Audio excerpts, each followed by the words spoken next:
Bats are awesome. Welcome to CNN Student News, where we cover everything from international headlines to, yes, bats. I'm Carl Azuz. Let's go. First up, wildfires are scorching a path across Greece. Firefighters, soldiers, and residents have spent days trying to get the flames under control, but they are working against strong winds, which are actually helping to spread the fires. Those flames have been moving closer to the capital city of Athens. At least 1,000 people have evacuated nearby suburbs.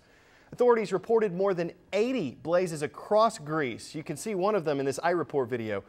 Officials are investigating the cause of the original fire, although brush and forest fires are pretty common during the country's dry, hot summers. Moving from Athens to Afghanistan, where officials are reviewing hundreds of complaints related to last week's election. On Thursday, Afghans took to the polls to vote in their country's second presidential election since 2001. Since then, though, more than 200 allegations have been filed of irregularities in the election process. They include stuffing ballot boxes, intimidating voters at polling stations. An electoral complaints commission was set up to handle exactly these kinds of situations. If the commission finds that the accusations are true, it has the authority to impose sanctions or punishment. Starting this week, officials expect to gradually release results from the election that'll continue through September 5th. The U.S. ambassador to Afghanistan says he believes the full results will be available around September 17th. And closer to home, Hurricane Bill made its way up the eastern coast of the U.S. and Canada over the weekend. Earlier, the storm passed by Bermuda, dumping rain on the island nation and causing some waves, which you can see in this iReport video from Saturday. Yesterday morning, Bill was a Category 1 hurricane with winds of around 80 miles per hour. It was moving along the coast of New England and heading toward Nova Scotia, Canada, where officials had issued a hurricane warning.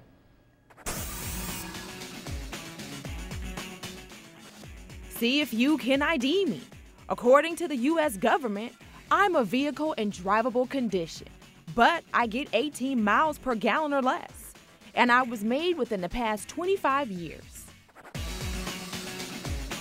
I'm what's known as a clunker in the government's Cash for Clunkers program. And according to the U.S. Transportation Department, that program ends tonight. It started about a month ago, and here's the way it worked. People could go to participating car dealerships and trade in their clunkers. In exchange, they'd get either $3,500 or $4,500 off from the dealer to use toward the purchase of a new car. The money would be provided to the dealers by the government, and the goal was to boost the U.S. economy by increasing auto sales and to put cleaner, more fuel-efficient cars on the street. With Cash for Clunkers reaching the end of the road, Miss Poppy Harlow looks at how it all went. David Peixoto, along with most car dealership managers in the country, saw the Cash for Clunkers federal program as a godsend in a year when his dealership sales were down 30%. And it's worked. It has been a shot in the arm. Business has increased significantly. But 105 clunkers later, his dealership has still not seen a penny back from the money he says they've fronted the government. As of right now, August 20th, we have not been funded yet on one deal, about $500,000. Kind of scary. David's Bay Ridge Toyota dealership saw its sales numbers come back to normal thanks to the Cash for Clunkers program and is trusting the program will pay its debt. But hundreds of other dealerships, including half of the 425 members of the Greater New York Automobile Association, pulled out before the program was officially closed, fearing they would not be reimbursed. Transportation Secretary Ray LaHood maintains that although there have been delays processing the paperwork, all car dealers will get their cash back. They're going to get their money. We have the money to provide to them.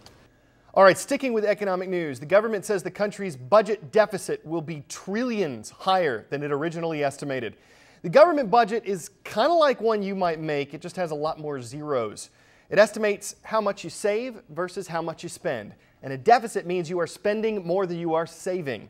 In the beginning of the year, the Obama administration predicted a budget deficit of $7 trillion over the next decade. In a new forecast, that deficit number is now $9 trillion. The government blames the increase on lower tax revenue caused by the recession.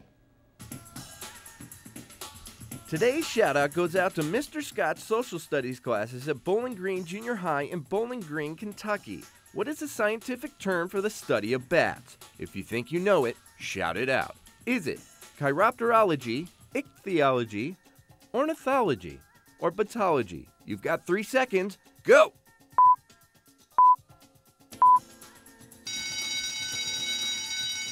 Chiropterology comes from the Greek words chiro, meaning hand, and ptero, meaning wing. That's your answer, and that's your shout-out. When you think of bats, you might have visions of a certain blood-sucking creature of the night. And while some bats do drink blood, chiropterologists will tell you that most bats eat bugs. Nothing to be afraid of there. In fact, as Reynolds Wolf tells us, farmers in Austin, Texas are big fans of bats. Austin, Texas, known for music legends, Tex-Mex, and bats. And that is Austin's Congress Street Bridge, where on summer nights, thousands of people gather along the riverside to watch a swarm of Mexican free-tailed bats fly from underneath the bridge and up the riverside. But just south of the city is something even more amazing. Bracken Bat Cave, home of the largest colony of bats on the planet. And we have 20 million Mexican free-tailed bats right now in the cave. Bat expert Fran Hutchins says the bats fly out every summer night. At times, they travel as far as 50 miles away on the hunt for insects. Nearly 250 tons of bugs eaten every night. That has to be a huge help to farmers. Oh, it is. Just the cotton crops farmers alone in this area, it's probably about $1 million to $1.5 million in dollars that they save, and and pesticides they don't have to buy and spray on their crops because of all the bugs that they eat every night when they go out. In their quest to feed, they can reach altitudes as high as 10,000 feet and fly as fast as 60 miles per hour. They never stop from the moment they leave the cave until they return at dawn. These prolific hunters utilize sound waves to sense their prey in what's called echolocating. Just the fact that they can go out and echolocate and find an insect in the dark, be able to track it and home in on it and catch it while they're flying. They're the #1 insect predator when the sun goes down. But their journey is not without danger. Often snakes and raccoons will wait at the mouth of the cave. High above, hawks will circle and pounce. Just a few of the obstacles they'll face during their nightly flight and return trip home. Why are they at Bracken Cave of all places? Well, this is a maternity colony here at Bracken Bat Cave. So the environment in the cave is good for the mothers to raise their young. It's over 100 degrees in the cave, and we have 20 million Mexican free-tailed bats right now in the cave. Perfect conditions for raising young bats, which, with luck, will live up to 7 years in the wild. That's 7 possible summers in Bracken Bat Cave. The mothers come in, they'll have their young here, and in the fall migrate back to Mexico when it starts cooling off in central Texas. We have a tornado of bats here. It's one of the more awesome things in the world.